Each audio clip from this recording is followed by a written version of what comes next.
How's it going, everyone? It's your boy Dak Down Away, aka the Dig Dug himself, and ladies and gents, welcome back to Monster Hunter Generations Ultimate. And today we're going to be tackling the Yian Kut-Ku. Now, the Yian Kut-Ku should be your first flying wyvern. So it's actually it's a bird wyvern, isn't it? I think it's the first one who will actually take to the skies and leave you hanging. So congratulations, you made it this far. Anyway, Yian Kut-Ku is actually one of the first monsters to actually be released in Monster Hunter. He came rather from like the first generation, and he's an old fan favorite. And truth be told, I kind of like him a little bit. But you know, enough of that madness. Let's talk about what it takes to actually beat my man's face in, because this video isn't too long. Granted, I have to cut it a little bit because it's technically longer than what it's supposed to be. But you'll find out in a little bit later as to why that's the case. Now, anyway, it's weak spots. Before we really get into this, I did say that for the most part the weak spots to a monster is the head.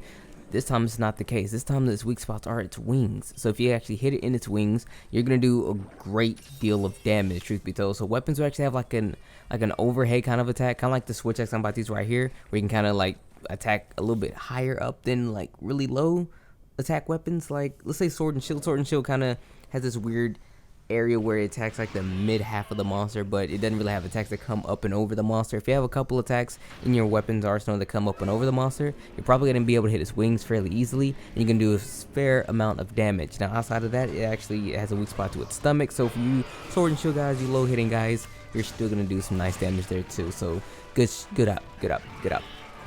Anyway, so its weaknesses, it's ice and then followed by thunder. So if you have a bit of ice floating around somewhere, should you have ice somewhere? You might have ice somewhere.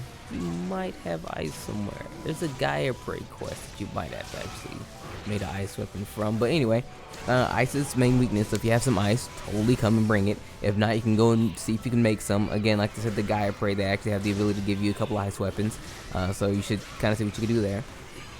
I opted to go for paralysis because paralysis is fun and it's easy. Monster stay still, you hit the monster, boom, boom, boom, everyone wins. Yes. Alright, so next up is its armor. Now, its armor isn't like super good by itself. It's pretty decent if you mix it, you know what I mean? So here's the armor for what it is. So it gives you fire attack up 1, I guess you could say, which increases your fire damage by, I think, 10.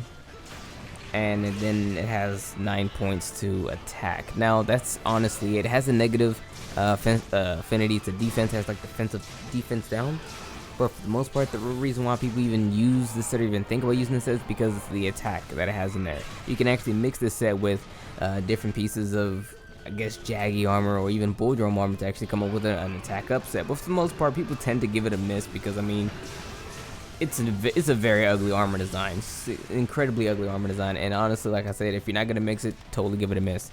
Speaking of other things that it has, its weapons. Its weapons should be rather the first fire weapons that you actually come across in this particular game. So if you've yet to actually come across any fire, it has a good deal of fire weapons. It doesn't have like a lance or anything like that, but it has, has like a dual blades, great sword, switch axe, hammer, hunting horn, bow guns. It has a couple of weapons out there, so if you're any of those guys, you might have something there for you, and it should give you some fire. Now, one thing I did say early on is that this monster is the first to take flight to leave you hanging. That is true, because this monster actually left me hanging. I actually went around looking for this thing for like a good 7 minutes before I found him again. So yeah, make sure you bring your paintballs, so that way you're not running around with your head cut off, kind of like how I was. But for what it is, the Yian Kut-Ku isn't a very difficult monster to fight. He's really not. He's actually a fairly easy monster to fight. He does have a couple of fireballs that you might have to look out for.